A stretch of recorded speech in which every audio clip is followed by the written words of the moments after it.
Seems like we're booting up now.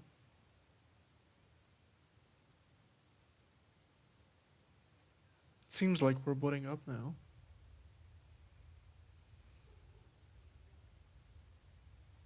Seems like we're booting up now. Jesus. Alright. That's cool. What was I about to do? Holy fucking fuck.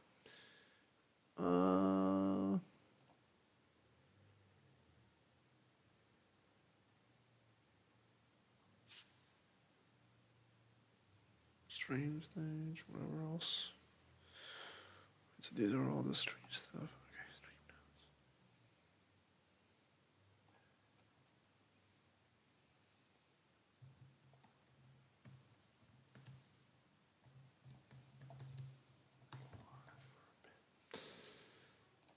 Okay, where's my stream link? Before that, I gotta edit my shit.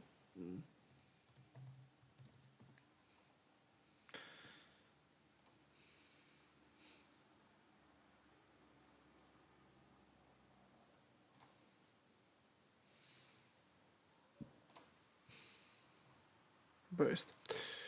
Okay.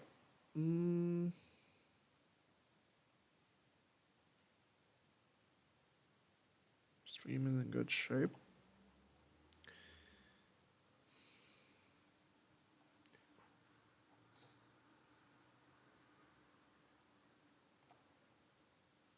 There we go.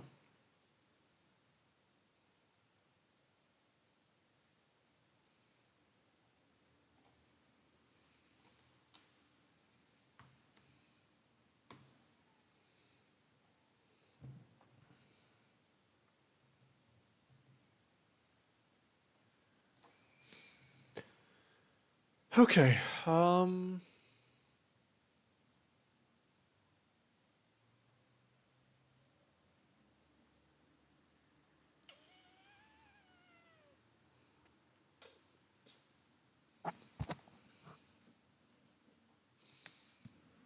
OBS is being kind of dumb, but yeah, what can you do?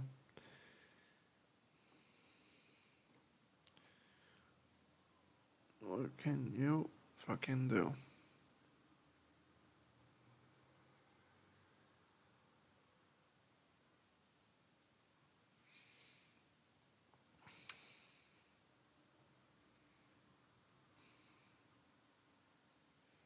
I was about to watch this REM thing, I think.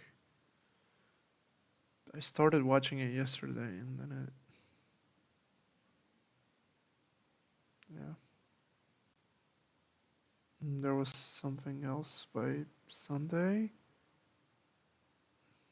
I believe, if I'm not mistaken.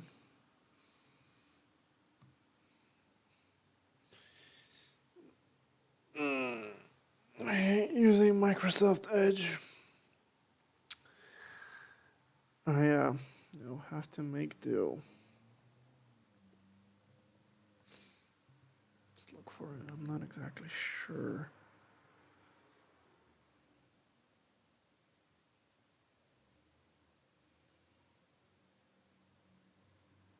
This is the thing I wanted to look at. Okay.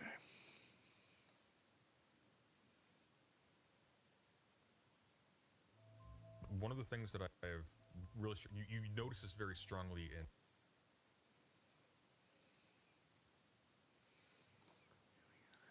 I don't want to enhance. There we go.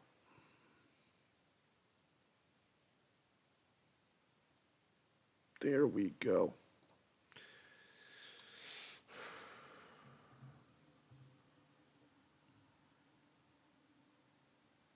Oh wait, if I go... You know what? Well, yeah, I'll...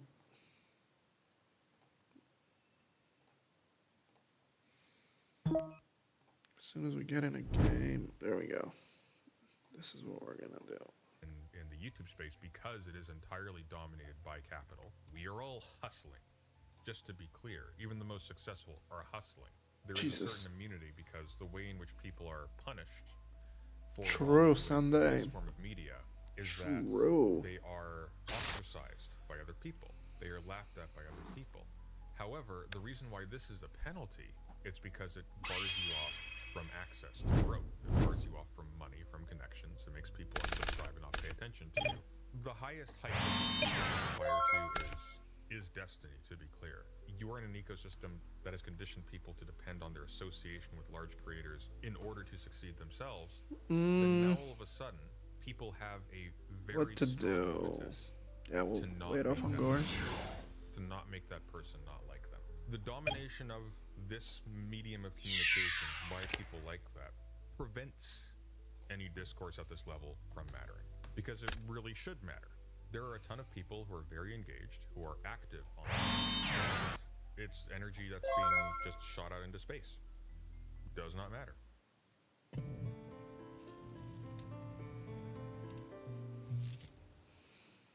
When it came to, for example, the Trump shooting, it was a serious question, or at least it was floated as a serious question, Are we? of whether Hold or up. not the motive for Something's the weird. assassination attempt was The due video to is too fucking the shooter's quiet. consumption of certain political material, because it wasn't representative of a commonly felt anger that's across the ideological spectrum and is really based upon class, not politics. This is one of the reasons why Ben Oh, Shapiro was botanicals. chewed out by his own Cool. audience for talking about how this is an act of far leftist violence. This is the left going too far. First of all, it's not the left anything, but secondly, people who do not make something to the tune of $200,000 a year have experience not being able to afford basic medical health care.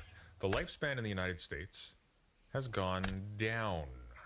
Richest country on earth. Best. Other countries depend for their defense or for their imperialist genocidal wars on U.S. assistance. Okay, there There's we no go. excuse for it. Yet it is one of the most savage systems on earth. And what is sort of coming out, not that this was not already out, but what's being laid very bare, is that so-called pro-family conservative pundits like Ben Shapiro and Stephen Bonnell hate you. I hate to use Stephen Bonnell is autism, not that. but they hate He's a lot of they things, hate but the poor and they he's want not them that. to die.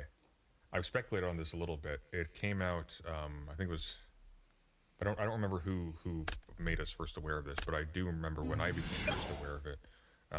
Destiny's mother was on stream talking about how he would have loved living on his great-grandfather's plantation growing up. And you gotta wonder, like, if you read about the history of plantation slavery, it selects for psychopathy. It kind of has to. I'm not going to speculate any further than that, but I do kind of wonder. And here's the thing. There's a strange tendency in media to assign psychological profiles to particular political positions or political attitudes, such that it depicts people who are essentially cold and classist, etc., as if they have a certain intellectual clarity about life that other people lack as a result. But it's kind of the reverse. A general lack of empathy, yeah, a general lack of any sort of warm feeling toward your fellow human beings, a lack of concern for them, as if they are of the same species as you, makes you stupid. It makes you unable to predict how people are going to act. And one of the things that I have really, you notice this very strongly in the YouTube space, because it is entirely dominated by capital in a very rigid way. We are all hustling, just to be clear. Even the most successful are hustling. There is a strange tendency, not just towards survivorship bias, but also to assume that the insulation that wealth provides to the consequences of error demonstrates competence and intelligence. And it's actually the opposite. What has happened is a whole lot of people are now taking part in political debates with commoners and finding that the commoners are more easily snuffed out than they are, and they are taking this as evidence of their savvy. And it's really not that. It really is kind of the opposite. The thing about Stephen, one of the reasons why it doesn't really make a lot of sense to talk about people like Destiny and people even people like Hassan, et cetera, as person, is that fundamentally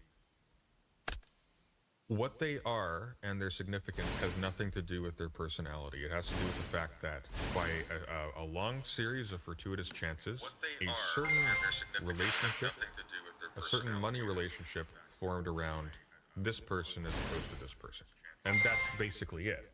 And that being the case, at this level, which is not all levels to be clear, at this level, there is, in this little like separate ecosystem, there is a certain immunity because the way in which people are punished for wrongdoing in this form of media is that they are ostracized by other people. They are laughed at by other people.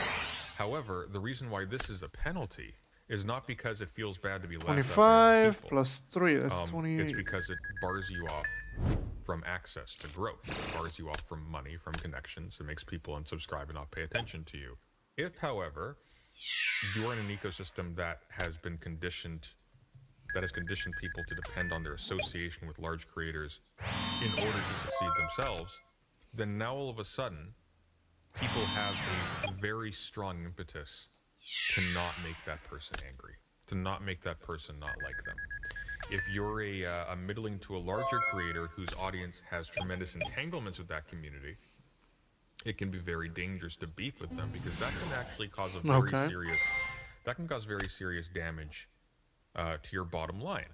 So like if you're a commentary person, like a Nicholas DeOrio or a Turkey Tom or a Willie Mack, and your bread and butter is making videos on the quick, decrying So the that's irresponsibility of people like Hassan Piker 18? for making grandiose statements about politics that affect a lot of people's lives and about social issues that affect a lot of people's lives with zero understanding of the issues. And Destiny, say, advocates for genocide without knowing where the place he's advocating genocide for is on a map. You're going to stay silent. If you're, because that's directly going to impact your wallet. If you are someone like Willie Mack, Nicholas DeOrio, whatever, these kinds of people, Turkey Tom, whatever, and you spend your time criticizing people for being irresponsible in their sexual relationships, being abusive, being manipulative, lying in public, leveraging your audience in order to intimidate ex-partners from speaking out against you, and Destiny does this with his wife or with other people, or he, for example, shares their nudes with random people in order to appear vulnerable so he can get sexual access with somebody else, or share sensitive DMs, and so on and so forth. Just basic violations of trust, possibly amounting to sex I feel crimes. like I used You're going to stay silent about it. I loaded up Because if you the criticize the that, if wrong you get hero him his bad beat. side, he's going to make a stink about you. Oh. He might even know stuff about you. Who knows? But he's going to make a stink about you, and you're going to lose. Doesn't look like the audience second members one. And possibly a lot of dough. It's going to be a massive headache. You're not here for the headache. You're here for the money. And so, as a consequence of this, there is an immunity by these people, and that makes a lot of people very angry. I don't like it very much. But I think it's also important to keep in mind that it doesn't actually You don't matter very say, much either. Sunday. Because we take this back to the CEO shooting.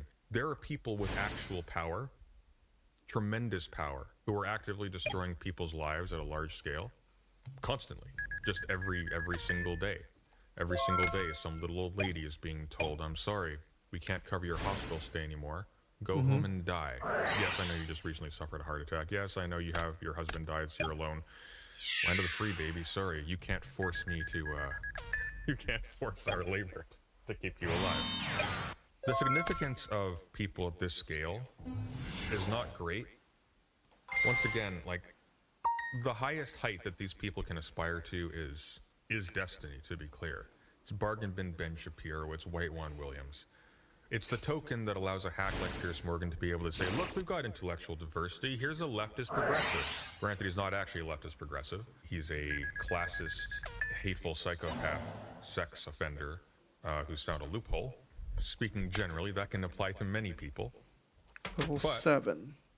it gives him the aesthetics he needs in order to run his farce of a show, and also make money, which is fundamentally what this is all about. Nobody cares. Nobody cares. The stuff that happens here up to there does not 7. matter, except to this respect. the domination of this medium of communication by people like that prevents any discourse at this level from mattering, because it really should matter.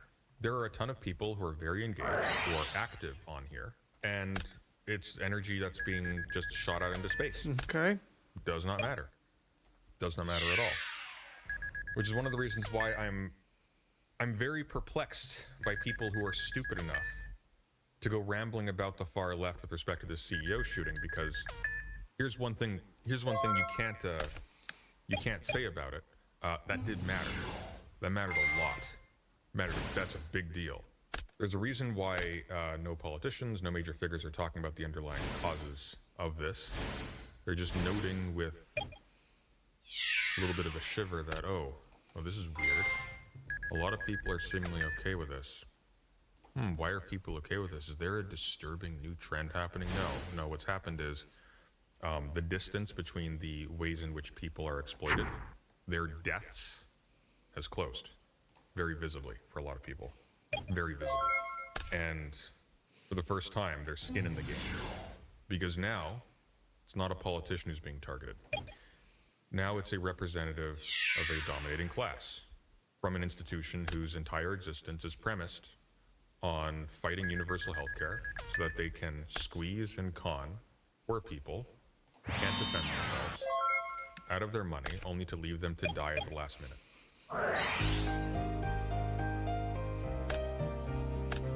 True. I agree with virtually everything that's being said here. Not even memeing at this point.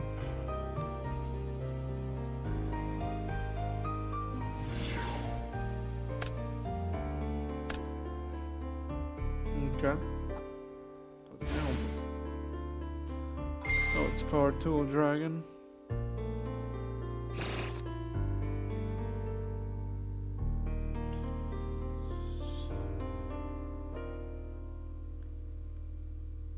Jesus. Okay. Whenever you feel like you're being threatened, and then Shut up. If this card will be destroyed by a clip of clip spells, you can send one of those out to the graveyard instead. So I take what? 4? True. True and based, dog. Okay. Let me just do this. I got game, I think. So I'm gonna do this.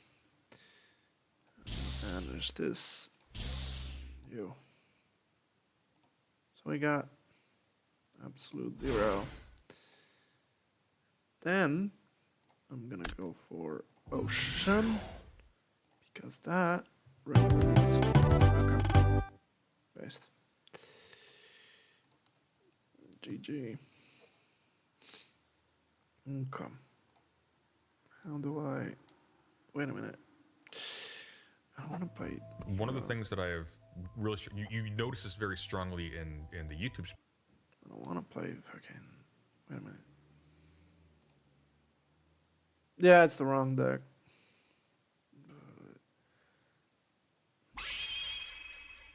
But this is the one I wanted to watch all along.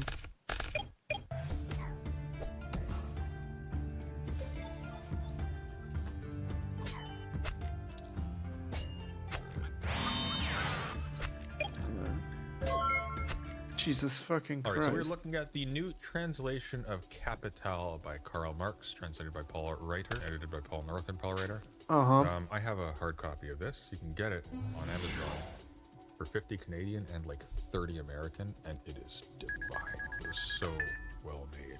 This is actually easily the nicest academic text I have bought new ever. It's like it's from a different decade. It's astonishing. The translation is excellent. The notes are excellent, and so I've just been absorbing this recently. If you do not own this,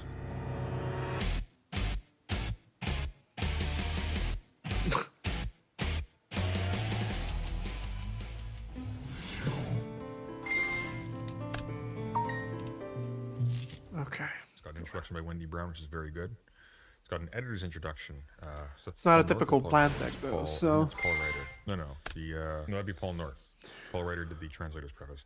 Paul North's introduction is extremely good. It's all extremely good, and the translation, I've compared it to the Penguin. I've read them side by side. I just finished the chapter on the Yeah. community and a little bit of That's the what I was process. saying. It is so good. So I've just been absorbing this recently. The introduction is long. It is very long, as you can see up here. You are getting a lot for this. The appendices are great. This is just an astonishingly. This is a wonderful contribution to humanity, is what this is. I am very, very pleased with it. But I digress.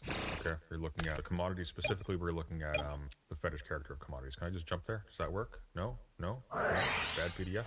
Fair enough. Very well. There we go. The fetish character of commodities and the secret details. Please zoom in a little bit. Will that fuck everything up? No, just a little bit. Just a little bit. We can make do with this. So, okay. So there's this. I'm going to bookmark this. I bookmark it because I'm not paying for Adobe. I'm just going to underline it. So we'll find it when we scroll down. And then before this, I actually want to go to the beginning of the exchange process. This is first paragraph. It's actually really interesting for me. As someone who's not tremendously...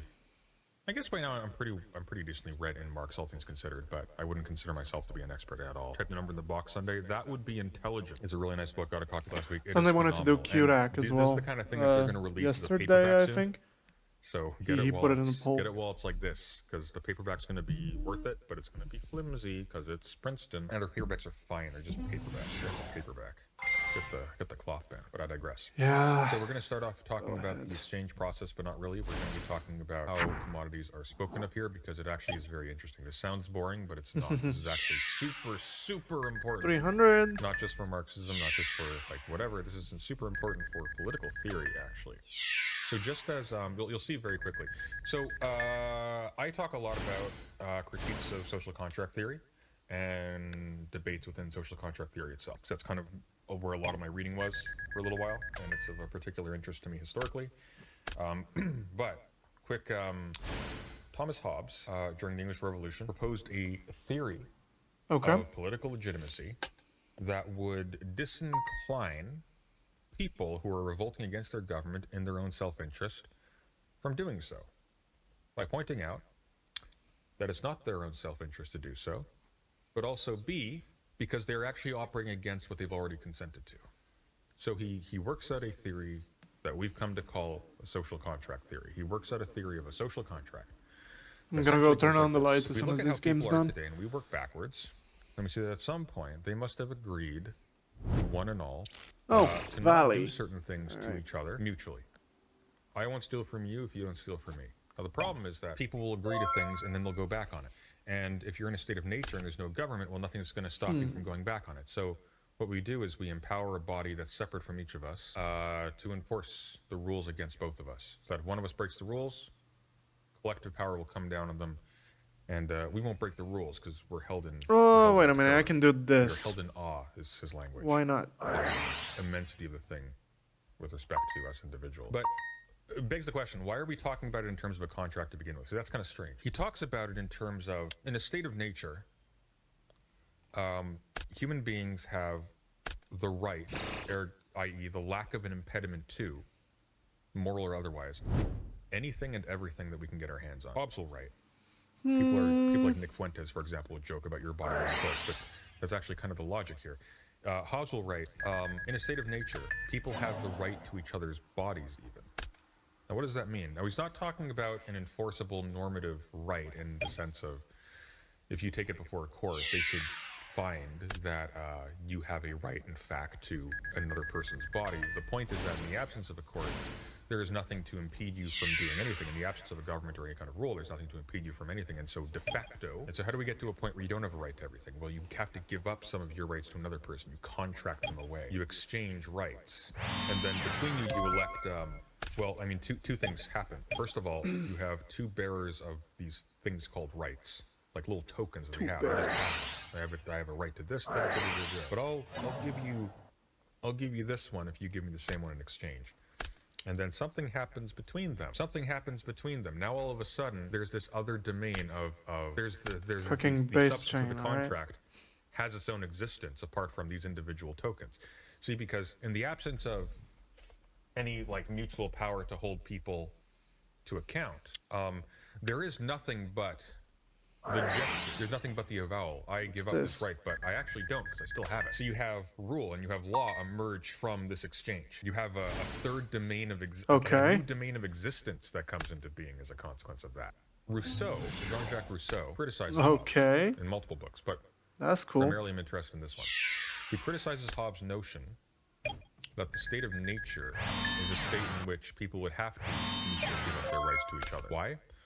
Well, you see, the motive for Hobbes, you've probably heard this phrase, life in a state of nature is nasty, poor, brutish, and short. Hobbes assumes this because he looks at the people around him today. And the people around him today, this is a really weird way to pronounce no commodity makes it to the market. Stop fucking spoiling it, Brooks. Dick. This translator's doing a terrible job. Get out. Get out, asshole. I'm going to time you out for 1 minute just to assert dominance, okay? Just so you know who's in charge. It's an illustration, okay? This is all for the theory. Where was I? Right. So he looks at the people around him. He's explicit about this. This isn't like an oversight on Hobbes' part. Hobbes doesn't have access to, we don't have access to the past, so we have to determine what happened in the past by looking at the people in our present day and extrapolating what they must have done in order to get to where they are now. Do it? Okay, well, you tested me. You tested me, Brooks. I have to. No, but if I do that, I'll delete all of your comments. God damn it. Damn. And just like that, Sunday became a conservative. A Burkean specifically. No access to like lengthy anthropological evidence about how past societies were, so you have to look at the people to your left and your right, and you have to extrapolate how they got to where they are. And the people to his left and to his right, the people who were concurrents of Hobbes, were liberal subjects. Well, not really liberal subjects, but they were modern subjects with property, with what Rousseau would call amour propre, a love of the self in a social sense, of reputation, and therefore, we can be motivated to do violence to each other for reasons of acquiring property or pride or for reputational reasons, right? But in the absence of these things, which all seem to require some level of society, we wouldn't really have the motives to engage in violence. We would actually probably be rather timid, all things considered. And in fact, he observes as well, we also have strange, like psychological and behavioral features, like we cry, for example. Like we have a social expectation of aid when we're hurt. Oh, Jesus. That pronunciation makes me doubt the bilingual. I didn't say I was bilingual. I said my family was bilingual. They ruined French for me. Ruined it. But they were always speaking French in the background. Okay? So that's Rousseau's critique. State of nature is not a state of war, because a state of war presumes certain cultural artifacts that are themselves downstream from the existence of social institutions, like property, so on and so forth. The kinds of things that someone like Hobbes is going to say are actually required. Was the wrong one. In order to have a state of peace such that you can have property and so on and so forth. He's arguing essentially the circle. I want to go with another tack you can take here, which I think is in germ. Here, we're not going to dwell on this section. I just want to go cover with this one quickly because it's heroes. going to come to bear a God-based little bit heroes. when we No, go it's back the a little quick bit to the draw. fetishization section. Let me just. So this is chapter 2, actually, of Capital, the exchange process. No commodity makes it to the market or is exchanged for other commodities without help. We then need to consider the keepers of commodities, commodity owners. Commodities are things and thus defenseless against people. If they are unwilling to belong to someone, that person can use force. In other words, simply take them. Commodity owners can put things into a relation as commodities only when they treat one another as people whose wills reside in those things. And an owner doesn't acquire another's commodity unless both parties are willing. Each person, disposing of his own commodity, acquires someone else's only through an act of will common to both people. So each person must acknowledge the other as a private owner. This juridical relation has the form of a contract, whether worked out in accordance with a legal system or not. It is a relation of wills that reflects an economic relation. The economic relation determines the extent of the juridical relation or the relation of wills. Here, people exist for one another merely as representatives of commodities, hence as commodity owners. Their economic actors' masks are, as we will see, merely personifications of economic Something new in relations, the meme and they central? interact as the bearers of these relations. There's a word for actor's mask. That's person. When you're talking about personing in a political context, you're talking about the presentation of an individual as something that has a specific type of social existence, but which doesn't necessarily relate to the actual, like, the ontological reality of the person wearing the mask. So, for example, a head of state can bear the person of a state, yet obviously they themselves are not that state. President of the United States may bear, actually, that's not really true. The United States government may bear the person of the United States' like sovereignty as the sovereign, or like the president may in like diplomacy with other states or things like that. But obviously, the president is not the United States. He just wears the person of the United States in that context. Well, similarly here, what's interesting about this is that Hobbes's social contract theory presumes exactly just this. It treats rights in the exact same way that we treat commodities. And human beings end up being conceived as essentially representatives of bundles of these little tokens, of these rights. You guys tell me the name of the book President is reading from? It's Liberalism, the God That Failed, or Democracy, the God That Failed by Hans Hermann Hoppe. It's really good. Marx uses the phrase dramatis persona in the introduction, yeah? What distinguishes a commodity owner from a commodity is mainly that for the latter, the physical body of every other commodity means something only as the form of appearance of its own value. Born as levelers and cynics, commodities would pounce on the opportunity to trade not only their souls, but also their bodies with any other commodity, even one more off-putting than La Meritornes herself. The commodity lacks a feel for what is concrete in the physical bodies of commodities. But no matter, its owner makes up for that with his 5 basic senses and others too. His own commodity has no direct use value for him. Otherwise, he wouldn't bring it to the market. His commodity has use value for others. For a commodity's owner, a commodity has a direct use value only as a bearer of exchange value, and thus the means of exchange.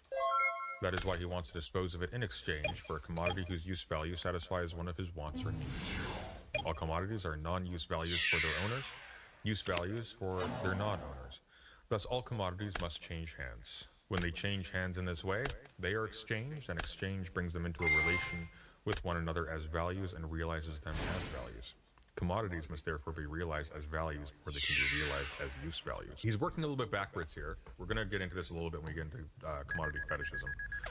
But just so you understand briefly what these terms mean, there are 4 forms. What's the actual language used? Is it forms of appearance?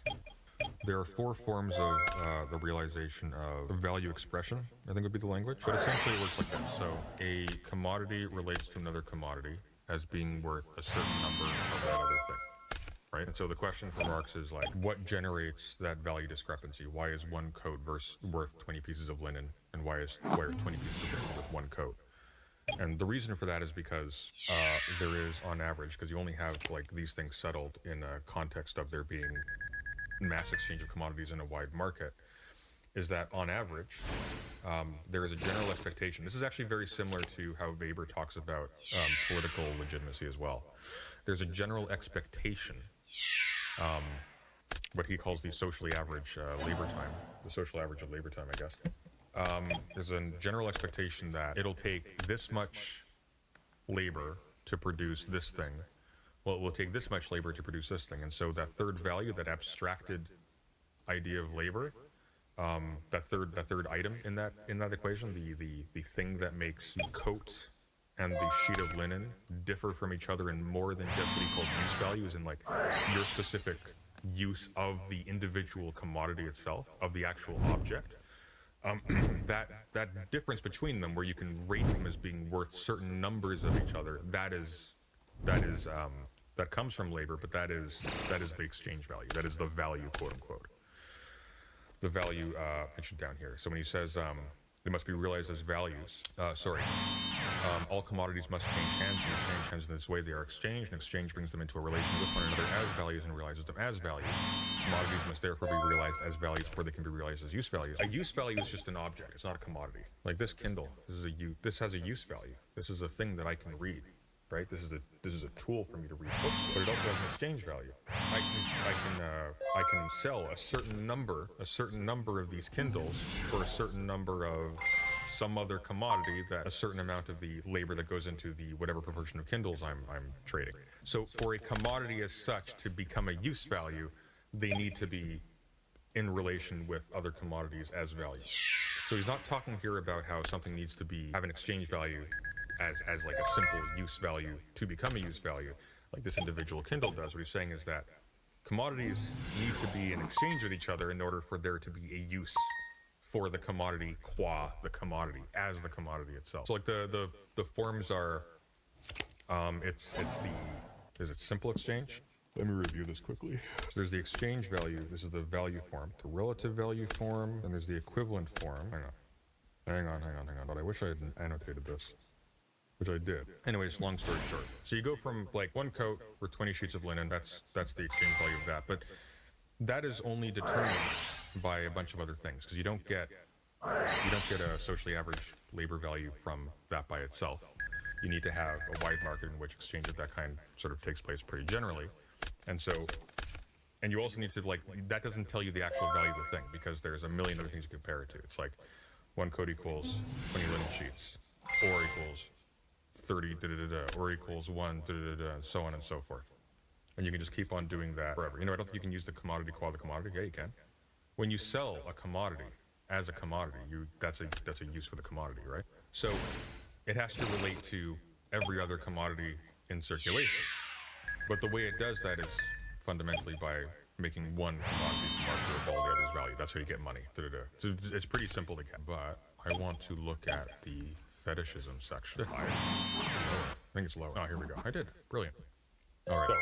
So, the fetish character of commodities and the secret it entails.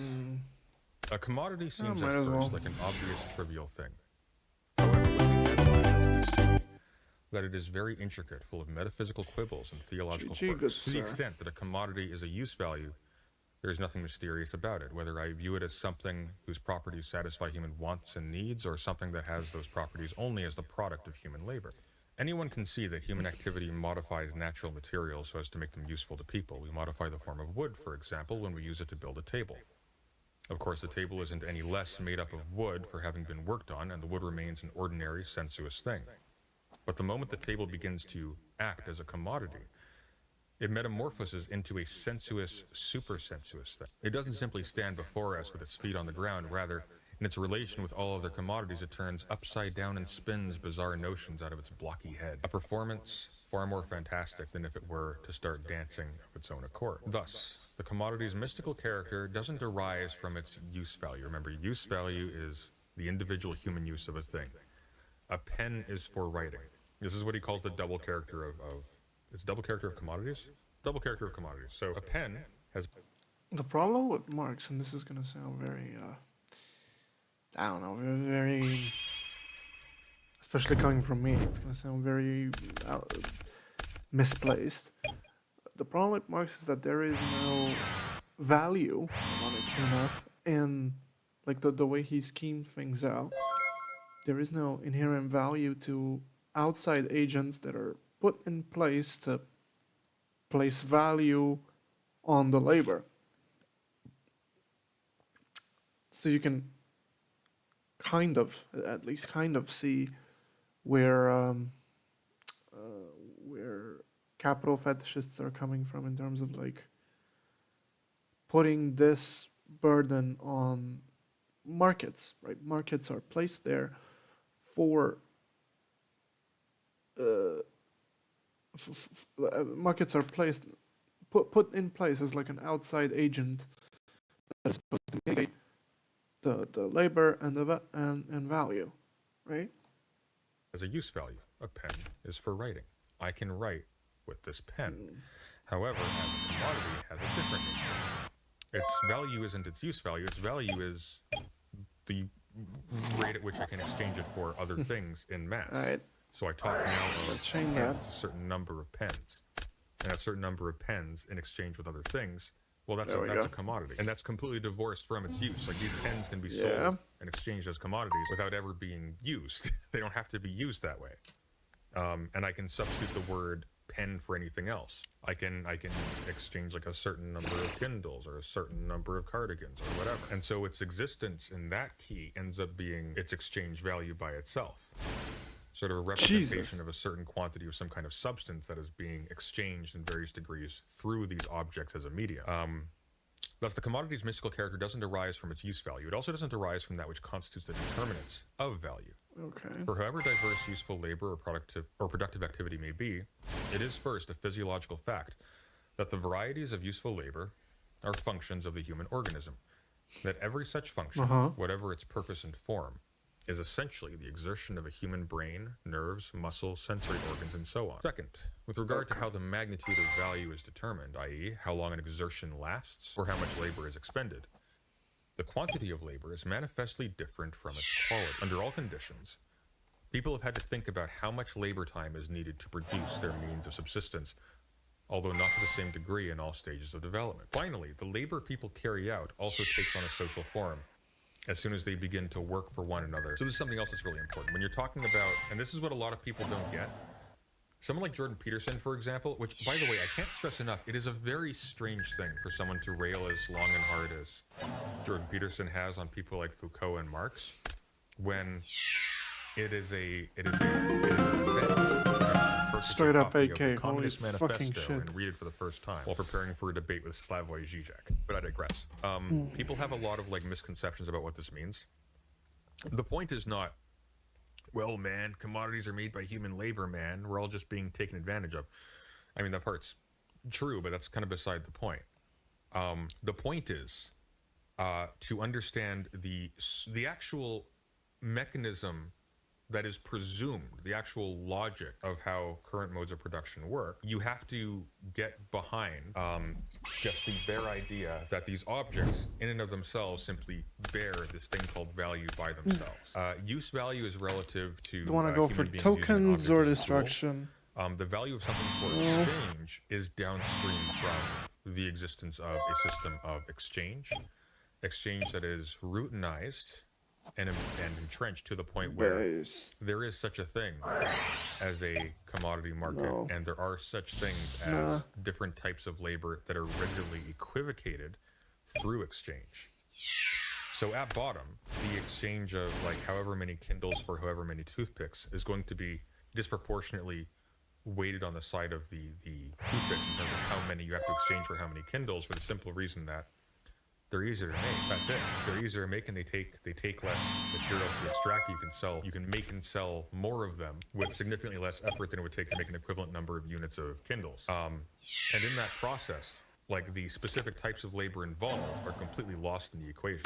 So the point is not that if you're thinking of labor in this case as like things someone actually does, I mean, that's true, but it's a bit more complicated than that, because, for example, just hypothetically, may involve a lot more different types of like trades and specialities and work to put together than, say, this, right? This book. I may potentially outsource a part of this to a company that produces this using underpaid or slave labor in a different country. That's a possibility. And so there may indeed be a lot of labor, a tremendous amount of labor that goes into this, and yet it could hypothetically be equivalently priced to this, despite the fact that this takes much less, maybe. So what's being calculated here, what's actually feeding into ultimately like the exchange rates of things, is not actual concrete labor, as Marx puts it. What's being exchanged is abstract labor that's been separated conceptually from the concrete event that actually is the labor taking place. And this is not actually very. This is actually not a very strange. What program is this being displayed in? Max Weber actually talks about this talks about state legitimacy, or the legitimacy of institutions, in an identical way, basically identical. So what he argues is that ultimately what legitimacy is, when you're talking about a government being legitimate or not, like when you think about the idea of sovereignty, there's a lot of theories about sovereignty, but they generally all run along the same track. And it's one that Max Weber actually encapsulated pretty well when he talks about it having a state is that which has a monopoly of legitimate use of physical violence within a territory, right? Well, that's essentially the same thing as saying what Carl Schmitt said, which is the sovereign decides on the exception. Why? Because the sovereign's going to decide on the exception where? There's multiple sovereigns in the world. So it's going to be that which gets to decide within a certain geographical territory. Okay, why do they get to decide? Well, they get to decide because they hold everybody else in awe with their overwhelming force. That's your Hobbes, basically. That's essentially what sovereignty is. But at any given time, a sovereign power is not proving itself constantly, right? They're not exacting physical violence at every single moment of every single day, unless you're Israel. They're relying on the past example, of course, and the examples of symbols and signs of power in order to maintain the general confidence and expectation that they can maintain power if challenged under conditions of, like, let's say, a physical insurrection, right? Max Weber, German sociologist, 20th century, theorizes this in a book called Economy and Society, which is very dry but worth reading. That ultimately, what legitimacy, and legitimacy is in this case is it is the thing that it is. A sovereign is the sovereign. This is based on the chance. Where he uses chanson, the chance that a certain threshold of people expect it to be true that it has the monopoly in physical violence, say, at any given time. That's what makes it legitimate. Fundamentally, it is the expectation, the image that a certain number of people hold, such that it, in fact, the moment a labor product assumes the commodity form, it has an enigmatic character which comes from where? From this form itself, clearly. The equality existing among different kinds of human labor takes on the thingly form of labor products' equal value objects. Duration, as the measure of expended human labor power, takes on the form of labor products' magnitudes. Many pieces of linen equals one coat, magnitude of value. And the relations among the producers and themselves, within which the social characteristics of their labor are activated, take on the form of a social relation among labor products. Why? Well, the value of your labor is determined by the average amount of labor that is taken to produce that product. The mystery of the commodity form amounts then simply to this. The form reflects back at people the social characteristics of their own labor as objective characteristics of their labor products, as socio-natural properties of those things. And so the commodity form also reflects back at people the producer's relation to the totality of labor as a social relation among objects that exists apart from and outside the producers themselves.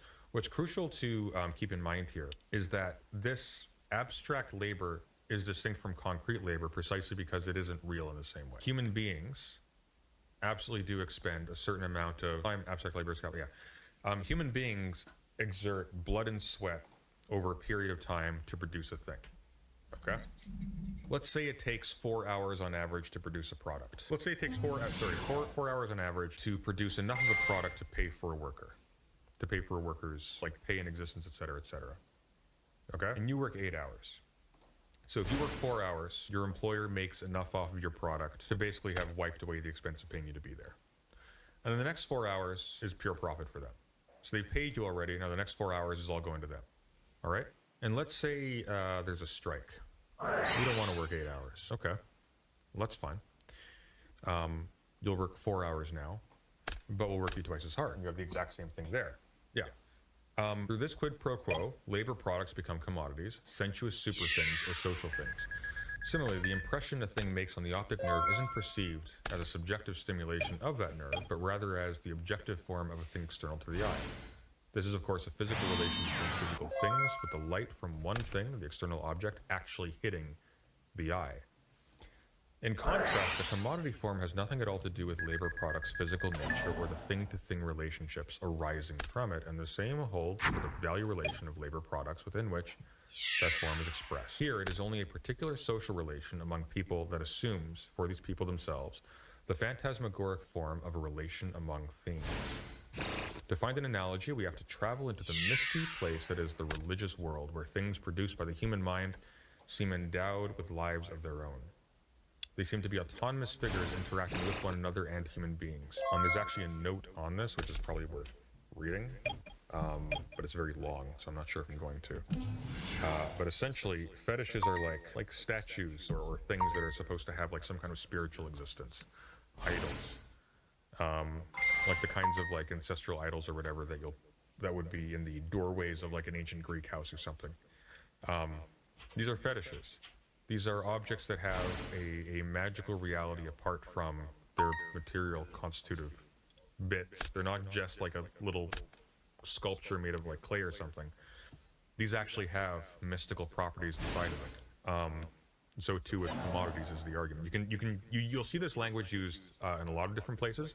You'll see this language used in places like I've talked about the state as a fetish in international relations theory, where this thing that has no single concrete existence by itself, but is the product of all these different social forces acting together, is treated as if it is essentially a giant cell in a petri dish with other cells, eating them and getting eaten and surviving amongst each other, as if they simply have properties. Simply have properties of like certain types of powers, certain types of contents. When you play like strategy games, like paradox strategy games, they treat nations and whatnot in just this way. They have these values. Like there's just gold here. There's just manpower here. Da da da da da. And just this thing just has that. What is going on here in chat? That is weird. Concrete is to heterogeneous like abstract is to homogeneous? No, but concrete labor is heterogeneous. But the relationship's not the same.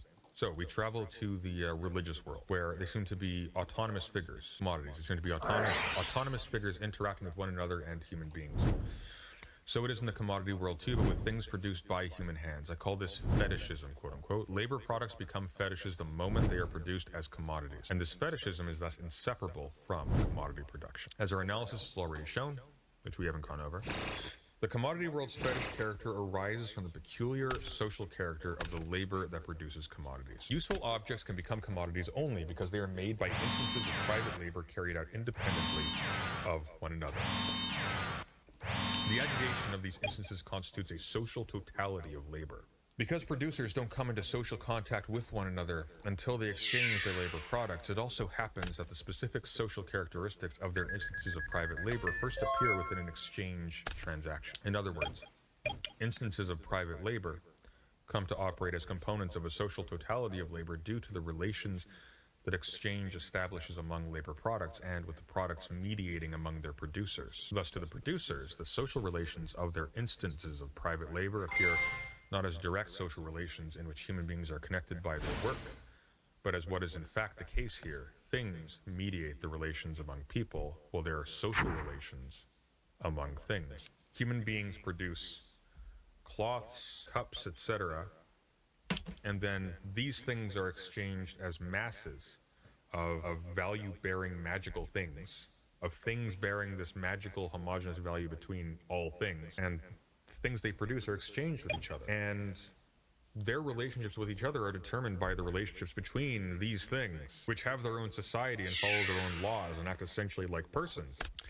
But the persons are still just isolated. They don't actually necessarily interact with each other in a sense that is humanly meaningful at all. Only when they are exchanged do labor products acquire an equal social value objecthood that is distinct from their physically diverse use objecthood. This division of the labor product into a useful thing and a value thing. This is the double identity of the thing, the double nature of a commodity again. The division of the labor product into a useful thing and a value thing isn't truly activated until exchange has proliferated enough and become sufficiently important for useful things to be made for the purpose of exchange, and thus their value character comes into consideration as far back as when they are produced. So it's not a case where it's just like, this is a dynamic that comes about when you have people in like a barter economy, say, having a certain number of objects and then deciding at the moment, like, hey, I want one of those things. How many should I trade for you? By the way, this is actually really important, because if you ever see someone arguing about the labor theory of value, and they point out that, well, hang on, no, value is determined by what people need in the moment. Buyers choose what the value is.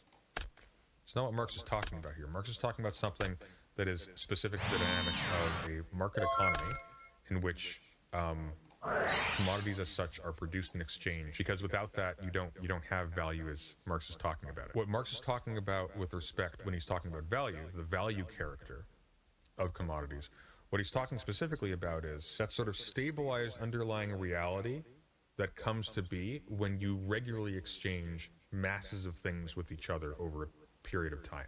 So that it ends up being the case that that number, 20 sheets of linen for one coat, that actually means something. That is a number that is arrived at by dint of both the conscious calculation and sort of practice of these things cost a certain amount of human something. And that can be filtered through certain things. That is necessarily abstracted away because, of course, one person...